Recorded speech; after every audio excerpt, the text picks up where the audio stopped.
আপনাদের স্বাগত জানাই আমি আমার আলোচনা শুনবার জন্য। আজ আমরা এমন এক সময়ে কথা বলছি যখন বাংলাদেশের ভবিষ্যৎ রাজনীতি, নির্বাচন ও গণতান্ত্রিক রূপান্তর নিয়ে জাতীয় পর্যায়ে তীব্র বিতর্ক চলছে। শেখ হাসিনার পতন ও পালিয়ে যাওয়া, অন্তর্বর্তী সরকারের গঠিত হওয়া এবং একটি নিরপেক্ষ নির্বাচনের জন্য সংস্কারের দাবির মধ্যে জাতি এক অস্থির সন্ধিক্ষণে দাঁড়িয়ে আছে। অভ্যুত্থান পরিস্থিতি, উত্তর রাজনৈতিক পরিস্থিতি ভীষণ ভীষণ জটিল হয়ে দাঁড়াচ্ছে। ২০২৪ সালের জুলাইয়ে ছাত্র জনতার গণ অভ্যুত্থানের মধ্য দিয়ে শেখ হাসিনা সরকার ক্ষমতাচ্যুত হয় এবং তিনি ভারতে পালিয়ে যান। এই ঐতিহাসিক ঘটনার পর নোবেলজয়ী ডক্টর মোহাম্মদ ইউনূসের নেতৃত্বে গঠিত হয় অন্তর্বর্তীকালীন সরকার। সরকারের প্রধান অগ্রাধিকার তিনটি: রাষ্ট্র সংস্কার, গণহত্যার বিচার এবং একটি সুষ্ঠু জাতীয় নির্বাচন। এখন প্রশ্ন, নির্বাচন কবে এবং কিভাবে? সরকার ঘোষণা দিয়েছে নির্বাচন হবে এই বছরের ডিসেম্বর অথবা সর্বোচ্চ ২০২৬ সালের মার্চের মধ্যে। কেউ কেউ অবশ্য জুনের কথাও বলছেন। কিন্তু এখনো সেই নির্বাচন ঘিরে নানা প্রশ্ন, বিভ্রান্তি এবং রাজনৈতিক বিরোধ রয়েছে। বিএনপি বলছে সংস্কার ও নির্বাচন একসাথে হতে পারে, এনসিপি বলছে আগে গণপরিষদ নির্বাচন ও বিচার, তারপর জাতীয় নির্বাচন। নবগঠিত এনসিপির বক্তব্য, আওয়ামী লীগকে নিষিদ্ধ করা নিয়েও মতবিরোধ আমরা দেখতে পাই। এনসিপি এবং অনেক ছাত্র নেতা আওয়ামী লীগকে গণহত্যাকারী দল হিসেবে আখ্যা দিয়ে রাজনৈতিকভাবে নিষিদ্ধ করবার দাবি জানাচ্ছে।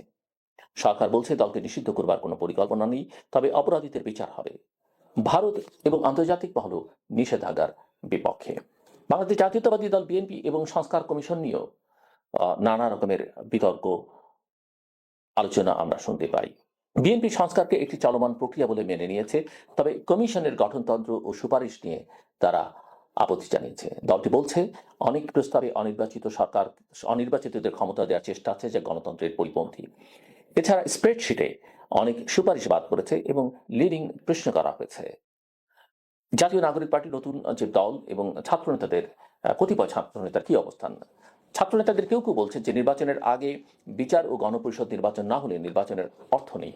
তারা ভোটার ও প্রার্থীর বয়স কমানোর প্রস্তাব দিয়েছে, যা অনেকের চোখে নির্বাচন পেছানোর চাল। এনসিপির নেতারা বলছে আওয়ামী লীগ ভারতীয় এজেন্ট, তাই তাদের রাজনৈতিক ভবিষ্যৎ বন্ধ করতে হবে। জামায়াত, এবি পার্টি এবং অন্যান্য দলের অবস্থান কি? জামায়াত ইসলামী বলছে আগে সংস্কার তারপর নির্বাচন।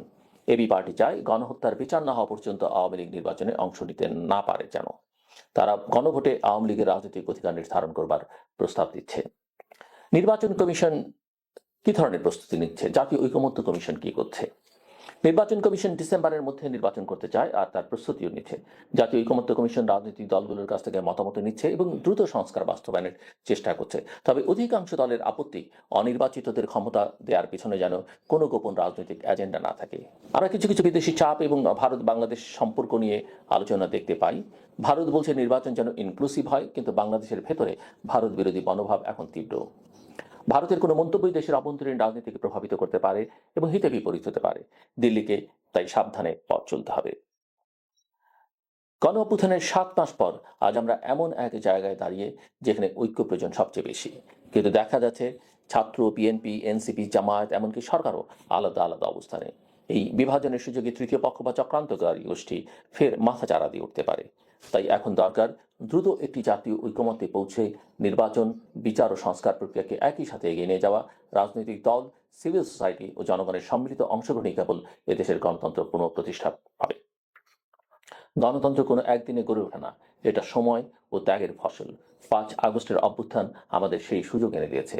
এখন সিদ্ধান্ত আমাদের, আমরা কি সেই চেতনাকে বাঁচিয়ে রাখবো নাকি ক্ষমতার লোভে আবারও ইতিহাসের ভুল পথ বেছে নেব?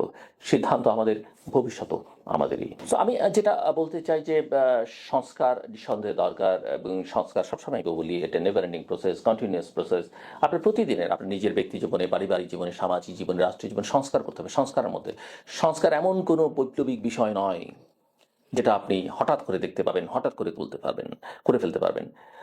এটা একটা ইভলিউশনারি প্রসেস, এটা একটা সার্বক্ষণিক পরিমাণগতভাবে এটা বিবেচনা করতে হবে। কিন্তু গুণগত পরিবর্তনটা হঠাৎ করে আপনি বুঝতে পারবেন না।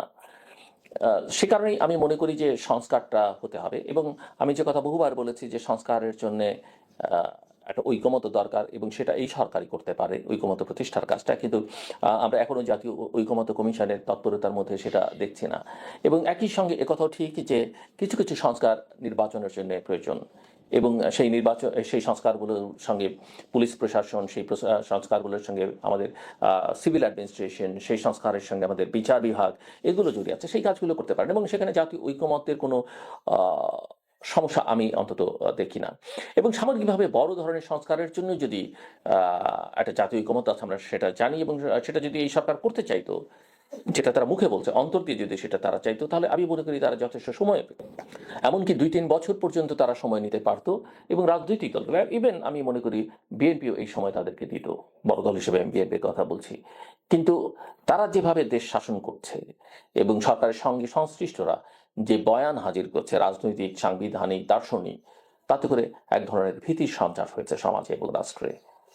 এবং যে কারণে, এবং সবচেয়ে বড় কথা হচ্ছে দেশে দ্রব্যমূল্যের পরিস্থিতি, দেশের আইন শৃঙ্খলা পরিস্থিতি একেবারেই নাজুক অবস্থা। প্রশাসন ঠিকঠাক মতো কাজ করছে না, পুলিশ দৃশ্যমান নয়, সেনাবাহিনীকে বিতর্কের মধ্যে ফেলে দেওয়া হচ্ছে, প্রতিপক্ষ বানিয়ে ফেলা হচ্ছে, আওয়ামী লীগকে বিদায় করে বিএনপিকে প্রতিপক্ষ বানিয়ে ফেলা হচ্ছে। এমন একটা পরিস্থিতি তৈরি করা হচ্ছে যাতে করে সমাজের, রাষ্ট্রের মধ্যে এক ধরনের অস্থিরতা তৈরি হচ্ছে এবং সরকারের প্রতি কারো যে মমত্ববোধ, যে ভালোবাসা দিয়ে সমর্থন দিয়ে সরকারকে ক্ষমতায় বসানো হয়েছিল, সেটি এখন আর অবশিষ্ট নেই। রাজনৈতিক দলগুলো এই সরকারকে এখন আর বিশ্বাস করতে পারে না, এক ধরনের সন্দেহের চোখে দেখে এবং সেটা দেখাই স্বাভাবিক। আর ওই যে কথায় কথায় ভারত প্রসঙ্গ টেনে আনা হচ্ছে, আমরা সবাই জানি যে ভারত প্রসঙ্গে বাংলাদেশের জনগণের মনোভাব একেবারেই ইতিবাচক নয়। ভারত গত কয়েক বছর যেভাবে বাংলাদেশে অভ্যন্তরীণ রাজনীতিতে হস্তক্ষেপ করেছে বা যেভাবে আওয়ামী লীগ অন্ত সমর্থন দিয়েছে, এবং ভারত, আমি বিশ্বাস করি যে সেটা মর্মে মর্মে এখন উপলব্ধিও করে। কিন্তু একথা ঠিক যে আপনি ভারতের সঙ্গে কি যুদ্ধ করবেন? অবশ্য বাংলাদেশে এখন ক্ষমতার সঙ্গে থাকা অনেকে গৃহযুদ্ধ চায়, তারা গৃহযুদ্ধের কথা বলছে। একজন তো শুনলাম যে 5ই আগস্টের পরে নাকি তারা অস্ত্র তুলে নেওয়ার সিদ্ধান্ত নিয়েছিল, একজন উপদেষ্টা বলছেন। এই অস্ত্র কোত্থেকে পেতেন তারা? কোত্থেকে আসতো এই অস্ত্র? জনগণ তো সেটা জানতে চায়, আপনি কার হয়ে কাজ করছেন, কারণ ইতিমধ্যেই আপনাদের ক্রিয়াকর্ম যথেষ্ট সন্দেহ তৈরি করে ফেলেছে।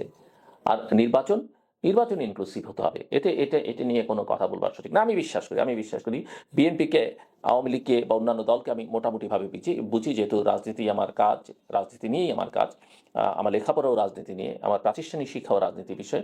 আওয়ামী লীগ যেভাবে একচেটিয়া একতরফা নির্বাচন করেছে, বিএনপি সেরকম নির্বাচন করতে চায় না, কারণ এত বছর ক্ষমতার বাইরে থেকে একটা কালিমা লিপ্ত নির্বাচন নিয়ে জিতে বিএনপি ক্ষমতায় যেতে চায় না। আওয়ামী লীগকে বরং খানিকটা সুযোগ করে দেয়া, স্পেস করে দিচ্ছে এইসব অর্বাচীনরা, যারা কথায় কথায় আওয়ামী লীগকে নিষিদ্ধ করতে হবে, ফাঁসি দিতে হবে, এটা করতে হবে, আওয়ামী লীগকে নির্বাচনে আসতে দেওয়া যাবে না, এইসব কথা বলে আসলে আওয়ামী লীগের প্রতি এক ধরনের সহানুভূতি তৈরি করবার চেষ্টা করা হচ্ছে। আওয়ামী লীগ নিজে নির্বাচন করতে পারবে কিনা সেটাই একটা বড় প্রশ্ন। কাজে আমি মনে করি, এবং ইতিমধ্যে জাতিসংঘ সহ আন্তর্জাতিক মহল বলছে যে নির্বাচনটা ইনক্লুসিভ হতে হবে, অংশগ্রহণমূলক হতে হবে, এবং সেটা আওয়ামী লীগ একটা ছোটখাটো দল নয়। আওয়ামী লীগের ইতিহাসে অনেক গৌরবোজ্জ্বল ভূমিকা আছে, সেটা যেন আমাদের মাথায় থাকে। হ্যাঁ, আওয়ামী লীগ অপরাধ করেছে, গত 14-15-16 বছর আগেও করেছে। তো আপনি ব্যক্তির বিচার করেন। আরেকটা কথা হচ্ছে যে কথাবার্তায় অনেক শালীনতা, সচেতনতা থাকা দরকার। আপনার কথায় কথায় কার সঙ্গে কবে মিটিং হয়েছে, অস্ত্র হাতে তুলে নেবেন, কোন এমবেসির কতজনের সঙ্গে কথা হচ্ছে, কোন কোন ব্যক্তির সঙ্গে কথা হচ্ছে, এগুলো যদি বলতে থাকেন না, এগুলো এক ধরনের অবাঞ্ছনীয়তা। আপনাদের সঙ্গে ভবিষ্যতে কেউ কথা বলবে না।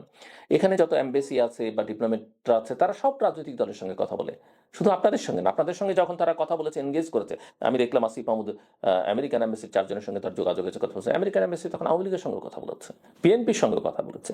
সবসময় তারা, শুধু আমেরিকান না, ইন্ডিয়ানরা, ইউরোপিয়ানরা, সমস্ত দূতাবাস, ডিপ্লোমেটদের সেটা কাজ। আর এগুলো বলে আসলে আপনারা কি বোঝাতে চান? আপনাদের সঙ্গে ভবিষ্যতে কেউ কথা বলবে না। রাজনৈতিক দল করবেন, রাজনীতি করবেন, ক্ষমতায় থাকবেন, যাবেন, এইসব স্বপ্ন এই পথে হবে না।